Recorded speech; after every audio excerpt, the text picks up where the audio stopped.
বিএনপির ইশতেহারে থাকবে চমক ঘোষণাকাল, প্রতিফলন ঘটবে জন আকাঙ্ক্ষার, প্রভাব ফেলবে ভোটের মাঠে। নয়াপল্টনে তারেক রহমানের শেষ নির্বাচনী জনসভা ৮ ফেব্রুয়ারি। ধানের শীষকে শুধুমাত্র একটি প্রতীক মনে করে না, এদেশের জনগণ ধানের শীষকে একটি আবেগ মনে করে। এদেশের জনগণ ধানের শীষ প্রতীকে আগামী 12ই ফেব্রুয়ারি ভোট দেবে। নির্বাচনী ইশতেহার শতভাগ জন আকাঙ্ক্ষার প্রতিফলন ঘটবে এবং জনগণ আরও বেশি ক্ষমতায়িত হবেন, আর্থিকভাবে আরও বেশি স্বনির্ভর হবেন এবং রাষ্ট্রীয়ভাবে আমরা ইনশাল্লাহ আরও বেশি সুরক্ষা নিশ্চিত করতে পারবো। দেশের প্রতিটি শ্রেণী এবং পেশার মানুষের অন্তর্ভুক্তিমূলক উন্নয়ন হবে, ভাগ্যের পরিবর্তন হবে। যারা পরিবারতন্ত্র কায়েম করতে চায় তারাই আইডি হ্যাক করে মিথ্যাচার করছে দাবি জামায়াত আমিরের। নারী শিক্ষার্থীদের মাস্টার্স পর্যন্ত ফ্রি লেখাপড়ার প্রতিশ্রুতি।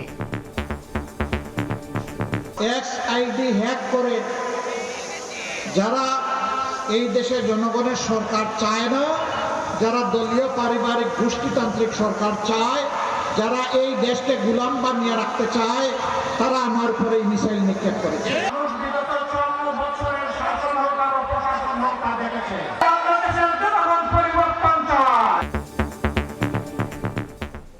দেখছিলেন প্রধান শিরোনাম। দুপুরের সময় সঙ্গে আছি আমি ওমর ইনাম। এবার অন্যান্য শীর্ষ সংবাদ। নির্বাচনের বাকি মাত্র 6 দিন, প্রচারণা তুঙ্গে। জান্নাতের টিকিটের লোভ দেখিয়ে ভোটারদের ধোঁকা দিচ্ছে জামায়াত, বলছে বিএনপি। সুষ্ঠু ভোট নিয়ে শঙ্কা 11 দলীয় ঐক্যের। রাতে এই কেন্দ্রে ব্যালট গণনায় ধীর গতির ঘোষণা, জাল সিল, ভোটার স্থানান্তর ও ভুইফোর পর্যবেক্ষক নিয়োগে সুষ্ঠু নির্বাচন নিয়ে শঙ্কা বিশ্লেষকদের। ইসির ভূমিকা নিয়ে প্রশ্ন।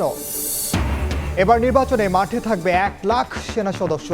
অপপ্রচার, সহিংসতা সহ সব চ্যালেঞ্জ মোকাবেলায় দেবে সহায়তা। পেশাদারিত্ব বজায় রাখার নির্দেশ বিমান ও নৌবাহিনী প্রধানের। এবং বাংলাদেশের সমর্থনে বিশ্বকাপে ভারত ম্যাচ বয়কট পাকিস্তানের, বললেন প্রধানমন্ত্রী শাহবাজ। খেলায় রাজনীতি টেনে আনায় ক্ষোভ, ধন্যবাদ জানালেন উপদেষ্টা আসিফ নজরুল।